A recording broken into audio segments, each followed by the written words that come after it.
A white bird lifts from someone's hands at a wedding. People cheer. The bird is called a dove, and the moment feels calm, clean, sacred. Now picture a gray bird beside a trash can, pecking at fries. It flutters onto a monument. A guard waves it away. This one is called a pigeon, and suddenly the same kind of animal feels dirty, annoying, out of place. Now switch the labels. Call the white bird a pigeon. Call the gray bird a dove. The bird did not change. Our reaction did. So, how can the bird we release as a symbol of peace be the same kind of bird we shoo off a statue? Because dove and pigeon are not a clean scientific split. They are common names inside the same bird family, Columbidae. The city pigeon is closely tied to the rock dove, Columba livia, a cliff-nesting bird humans carried, bred, and spread around the world. The split is mostly cultural. We say dove when the bird is controlled, white, and useful as a symbol. We say pigeon when it is gray, hungry, common, and sharing space with us, whether we invited it or not. That is the real twist. The pest label was not born from feathers alone. It was built from human expectations. This is how we often treat urban nature. Celebrate it when it performs for us. Condemn it when it lives too openly beside us. So if the label changed because our values changed, when did humans first bring these birds into our lives on purpose? Before they were on your subway platform, pigeons were in our houses. A caretaker pushes open a wooden loft door. The birds burst out, circle the rooftops, then drop back to the same building, as if the town itself is home. Inside the dovecote, sun-baked walls are packed with nesting holes. People take squabs for food and scrape guano for fertilizer. The flock returns because humans made a place for it. So if pigeons are not random city invaders, what are they actually doing here? In many cities, they are feral. That means they are free-living descendants of domestic animals. They are not a separate city species that appeared from nowhere. Domestic pigeons come from the rock dove, Columba livia, a cliff-nesting bird. For thousands of years, people kept and managed these birds across the ancient Near East, Egypt, the Mediterranean, and beyond. We bred them. We housed them. We moved them into new towns. Then comes the twist. A wild-looking city flock can begin with a domestic door. A loft opens. Some birds escape, others are released. Owners leave, farms change, buildings empty, and the birds remain. After centuries of breeding around people, they still choose ledges, roofs, towers, and stone walls. To them, our buildings are cliff-like homes. So calling pigeons invaders skips the part where we built the system. They are less like dirty outsiders and more like abandoned livestock turned urban wildlife. That pattern matters. Many urban wildlife problems begin as human projects.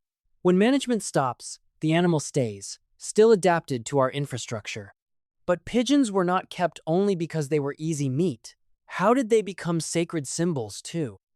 The halo didn't come from the sky. It came from us. A priest scatters grain in a temple courtyard. Doves and pigeons step close. People lower their voices. An offering is set down. Carved birds repeat the same shape above the doorway. So how did a managed bird become sacred? Because people placed it inside sacred meaning. These birds already lived near humans. They nested around buildings, ate from human hands, and could be kept, watched, and offered. When a community brings a bird into temples, prayers, carvings, and stories, it stops being only useful. It becomes a sign. But the sign was not the same everywhere. Across parts of the Mediterranean and Near East, dove imagery appeared in different religious worlds. Later Greek tradition linked doves with Aphrodite. Some scholars see possible echoes of older goddess traditions, where birds could suggest love, fertility, protection, or divine favor. But there was no universal rule. A bird honored in one place could be ordinary in another.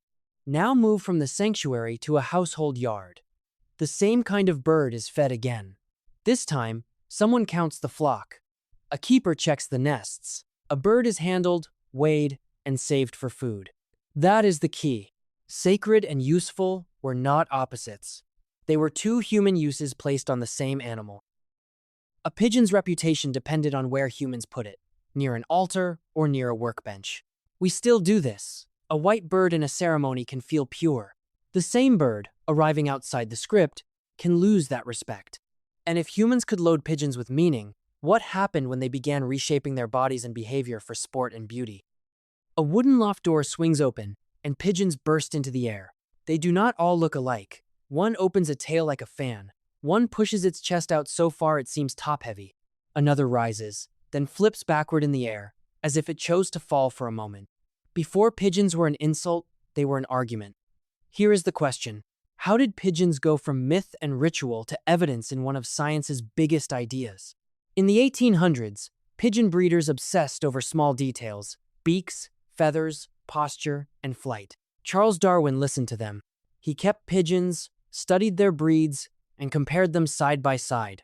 Darwin saw the answer in human choice. Breeders picked birds with traits they liked. Then they bred those birds again and again. Over generations, small choices became large changes. That is artificial selection, people deciding which animals reproduce until a species is reshaped. Darwin used pigeons because they made the process easy to see. Fantails, pouters, and tumblers could look almost impossible together. But they were all domestic pigeons, descended from the rock dove. The tumbler is the key. That flip was not just nature acting randomly. It was human preference made biological. That was the bigger point. If people could reshape pigeons this much in a short time, then natural selection could reshape life over deep time. The dumb street bird was evidence for one of science's biggest ideas, and pigeons still matter. Researchers use them to study navigation, learning, brains, and genetics. Our contempt often hides usefulness we no longer notice. So why does a bird shaped by humans end up thriving without us, especially in cities? What is a city to a pigeon? To a pigeon, your city is just a cliff with room service. A pigeon lands on a stone ledge under an overhang. Rain misses it, wind passes over it. The bird uses the building like rock. Turn that ledge back into a seaside cliff. Keep the narrow shelf, the height, and the dry pocket. The pigeon barely changes. So what makes skyscrapers, bridges, and train stations feel like home to a cliff bird? City pigeons come from rock doves. Rock doves nested on cliffs and rocky ledges. They needed height, small shelves, cracks, and cover above the nest. Cities accidentally rebuilt that shape. Apartment ledges act like cliff shelves. Bridge beams act like rock layers. Station rafters act like protected cave edges. Monuments create safe corners off the ground. But shelter is only half the equation. The other half is food. One person drops bread, 3 pigeons land. More birds notice. Minutes later, the crowd is large. They followed information. Pigeons flock, watch each other, and learn where food is reliable. A cafe patio, an open trash bin, a grain spill, or a regular feeding spot becomes part of their daily map. That is why pigeon numbers often rise where human food is easy to get. The city gives them nest sites above and a buffet below. When both stay dependable, pairs return and raise young again. So, the useful question is not, why are these birds so dirty? It is, what are we providing? Look for outdoor eating, open waste, spilled grain, repeated feeding, and safe ledges. That is where pigeon pressure builds. That is the twist. Pigeons are not scattered randomly across the city. They are reading it. They follow our leaks and our accidental cliffs. If our cliffs and food helped pigeons thrive, when did that success become a public problem, and when did the pigeon become a pest? The moment pigeons became public, they became a problem.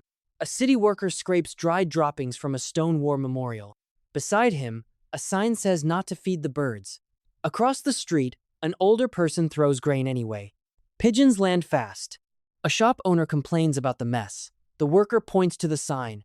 The feeder says the birds are hungry. In seconds, the argument becomes a fight over shared space. So, why did the relationship turn sour? Why do modern cities fight pigeons instead of keeping them? For centuries, pigeons lived inside human systems. They had lofts, dovecotes, message routes, planned feeding, and limits.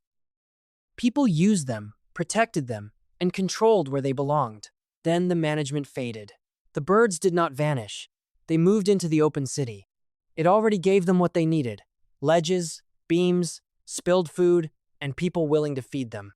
At the same time, modern cities began to expect clean stone, clean sidewalks, regulated behavior, and animals kept out of sight.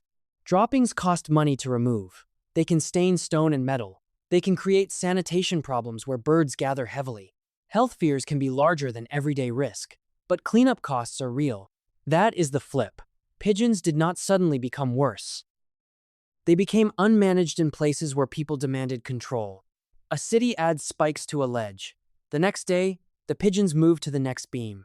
Deterrents protect one spot, but not the system underneath.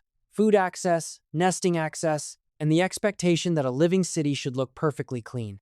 A pest is what we call an animal when our infrastructure supports it, but our values reject it. What comes next if pigeons are our legacy? Is there a smarter way to live with them? The pigeon didn't change. The city did. A caretaker opens a city loft. Food goes inside, where it can be measured. A few pigeons file in. Outside, the plaza stays calmer. In the loft, eggs can be managed, so the flock stays manageable. On buildings, ledges can be shaped so nesting does not happen over doorways and monuments. So if pigeons did not betray us, what should we change now? We change the systems we control. Many city pigeons are here because humans bred them, moved them, used them, and then left them to survive on our buildings in waste. Hatred does not solve that. Smarter coexistence can. The practical levers are simple. Reduce food piles, limit unwanted nesting humanely, and manage reproduction where it fits. These match the mechanisms behind the problem. Then comes the image that changes the story. Under a bridge, a child watches a pigeon feed its chick in a quiet nook. Above them, the promenade is clean. The pest is a domestic legacy, living in gaps we built. And pigeons are not stupid throwaways. Scientists still study them for navigation, cognition, and genetics. Look at the leftovers. Look at the ledges. A city reveals itself in what it attracts. If pigeons are one mirror with wings, what other pest animals are reflecting us back? If you like this video, don't forget to like, share, and subscribe to stay tuned for future videos.